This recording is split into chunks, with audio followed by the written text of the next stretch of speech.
தமிழக அரசியலில் கடந்த சில மாதங்களாக அதிகம் பேசப்பட்டு வரும் ஒரு முக்கிய வழக்கு மீண்டும் நீதிமன்ற விசாரணைக்கு வருகிறது. தமிழக முதலமைச்சரும் தமிழக வெற்றிக் கழகத்தின் தலைவருமான விஜய் மற்றும் அவரது மனைவி சங்கீதா சொர்ணலிங்கம் தொடர்பான விவாகரத்து வழக்கு செங்கல்பட்டு குடும்ப நல நீதிமன்றத்தில் விசாரணைக்கு வர உள்ளது. இந்த வழக்கில் நீதிமன்றம் என்ன நடவடிக்கை எடுக்கப் போகிறது என்ற எதிர்பார்ப்பு அரசியல் வட்டாரங்களிலும் திரையுலகிலும் பொதுமக்களிடையிலும் அதிகரித்துள்ளது. பல ஆண்டுகளாக திருமண வாழ்க்கையில் இருந்த விஜய் மற்றும் சங்கீதா தம்பதியரின் உறவில் கருத்து வேறுபாடு ஏற்பட்டதாக தகவல்கள் வெளியாகின. அதைத் தொடர்ந்து திருமணத்தை சட்டப்படி முடிக்க கோரி சங்கீதா குடும்ப நல நீதிமன்றத்தில் மனு தாக்கல் செய்ததாக கூறப்படுகிறது. அந்த மனுவில் பல்வேறு குற்றச்சாட்டுகள் முன்வைக்கப்பட்டன. ஆனால் அவை தற்போது நீதிமன்றத்தின் பரிசீலனையில் உள்ள குற்றச்சாட்டுகளை தவிர அவை நிரூபிக்கப்பட்டவை அல்ல என்பதை நினைவில் கொள்ள வேண்டும். சில விசாரணைகளில் இரு தரப்பினரும் நேரில் ஆஜராகவில்லை. அவர்களது வழக்கறிஞர்கள் மட்டுமே ஆஜராகியதாக தகவல்கள் வெளியாகின.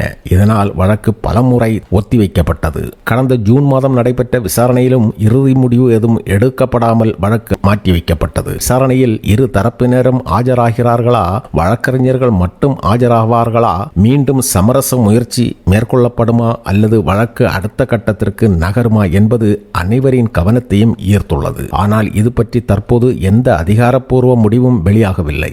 நீதிமன்றத்தில் நடைபெறும் விசாரணைக்கு பிறகே அடுத்த கட்ட தகவல்கள் தெரிய வரும். விஜய் தற்போது தமிழக முதலமைச்சராக பதவி வகித்து வருவதால் அவரது தனிப்பட்ட வாழ்க்கை தொடர்பான இந்த வழக்கு அரசியல் ரீதியாகவும் அதிக கவனம் பெற்றுள்ளது.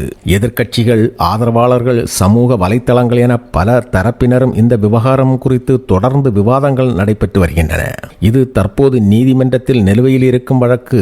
எனவே சமூக வலைத்தளங்களில் பரவும் வதந்திகள் அல்லது உறுதிப்படுத்தப்படாத தகவல்களை உண்மை என நம்பாமல் நீதிமன்றத்தின் அதிகாரப்பூர்வ நடவடிக்கைகளையும் தீர்ப்புகளையும் மட்டுமே நம்புவது மிகவும் அவசியம். இது குறித்த அதிகாரப்பூர்வ தகவல்கள் வெளியாகும் நிலையில் அடுத்தடுத்து உங்களுக்கு இந்த செய்திகளை வழங்குகிறோம். இந்த செய்தி குறித்து உங்கள் கருத்தை கமெண்டில் பதிவு செய்யுங்கள். மேலும் இது போன்ற உடனடி அரசியல் மற்றும் முக்கிய செய்திகளை தொடர்ந்து அறிய எங்கள் சேனலை சப்ஸ்கிரைப் செய்து பெல் ஐகானை அழுத்த மறக்காதீர்கள். நன்றி, வணக்கம்.